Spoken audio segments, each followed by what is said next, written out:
ഞാൻ ആ നാട്ടിലുള്ളതാ, കോഴിവിളയില. കോഴിവിള ഞാൻ കോഴിവിളയുള്ളതാണ്. ഞാനിവിടെ നിന്ന് കല്യാണം കഴിച്ചിരിക്കുക. എനിക്ക് അറിയാം, നല്ലോണം അറിയാം, സ്ഥലവും അറിയാം, വീടും അറിയാം, എല്ലാം അറിയാവുന്ന ഒരു വ്യക്തിയാണ്. ഞാൻ കല്യാണം കഴിച്ചിരിക്കുക. എൻ്റെ ഭാര്യയ്ക്ക് ഇങ്ങനെ ദാരുണമായ സംഭവമൊക്കെ ആയിട്ട് എല്ലാവരും അറിഞ്ഞു കാണുമല്ലോ. വിഷമത്തോട് ഇപ്പം അവരൊക്കെ വന്നപ്പോൾ എന്നെ ആശ്വസിപ്പിക്കാനൊക്കെ വരുവാനും പിന്നെ വീട്ടിൽ വെച്ച് സംസാരിക്കുന്നതാണ്. പ്രയാസമായി പോയി. എനിക്ക് താങ്ങും തണലുമായ എൻ്റെ ഭാര്യയാണ് വിട്ടുപോയത്. ഞാൻ ഒറ്റപ്പെട്ടു പോയി. അതേ മാത്രം പറഞ്ഞു. നമുക്ക് എന്നും എല്ലാവരും ഉണ്ടാവണമെന്നില്ല. അതെ, ഞാനങ്ങനെ അവിടെ നന്മ ചെയ്തിട്ട് സാധാരണ തന്നെയാണ്. എനിക്കറിയാം എന്തൊക്കെയാണ് അവിടെ കാര്യങ്ങളൊക്കെ എനിക്കറിയാം. എല്ലാം നല്ലത് കഴിയും. പക്ഷേ നല്ലോണം സുഖം പ്രാപിക്കുന്നത്.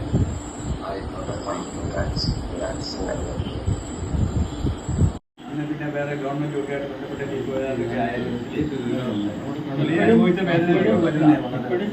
വലിയ വേദനയാണ്. ഭയങ്കര മാനസിക വിഷമങ്ങൾ നല്ലോണം അനുഭവിച്ചു. ഭാര്യയും കുട്ടികളെയും കാണാൻ വർഷങ്ങളോളം മാറ്റി വെച്ചിരിക്കുക. അതെനിക്കറിയാവുന്ന ആഗ്രഹം, ആ സ്വപ്നം സഫലീകരിക്കാൻ ഉള്ള സാഹചര്യം ഗവൺമെൻറ് ഒരുക്കണം എന്ന് PDPയുടെ പേരിൽ ഞാൻ സർക്കാരിനോട് ആവശ്യപ്പെടുകയാണ്. അതുപോലെ തന്നെ മറ്റൊരു പ്രധാനപ്പെട്ട കാരണം, കോട്ടയം മെഡിക്കൽ കോളേജ് എല്ലാ തരത്തിലും ഉന്നതമാണെങ്കിൽ പോലും കാലപ്പഴക്കം ചെന്ന കെട്ടിടങ്ങളൊക്കെ ഉള്ളത് മാറ്റി സ്ഥാപിക്കേണ്ടതും പുനർനിർമ്മിക്കേണ്ടതൊക്കെ ആവശ്യമാണ്. അതുകൊണ്ട് അവിടെ പുതിയതായി നിർമ്മിക്കപ്പെടുന്ന ഉദ്ഘാടനം ചെയ്യപ്പെടാൻ പോകുന്ന ബ്ലോക്കിന് പ്രിയപ്പെട്ട സഹോദരി ബിന്ദുവിൻ്റെ പേര് നാമകരണം ചെയ്യണം.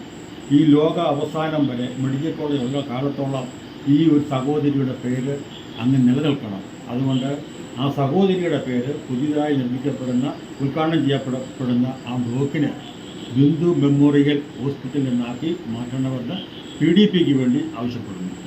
കേരള സർക്കാരിനോട് ആവശ്യപ്പെടുകയാണ്.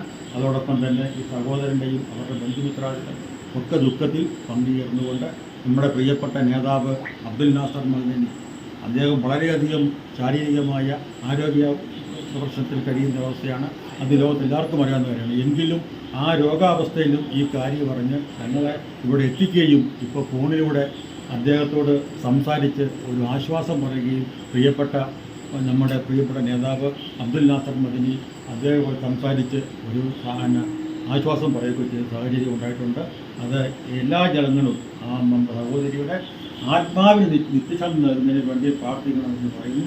ഈ കുടുംബത്തിന് സമാധാനവും ക്ഷമയും ഉണ്ടാകണം എന്ന് പ്രാർത്ഥിക്കണമെന്ന്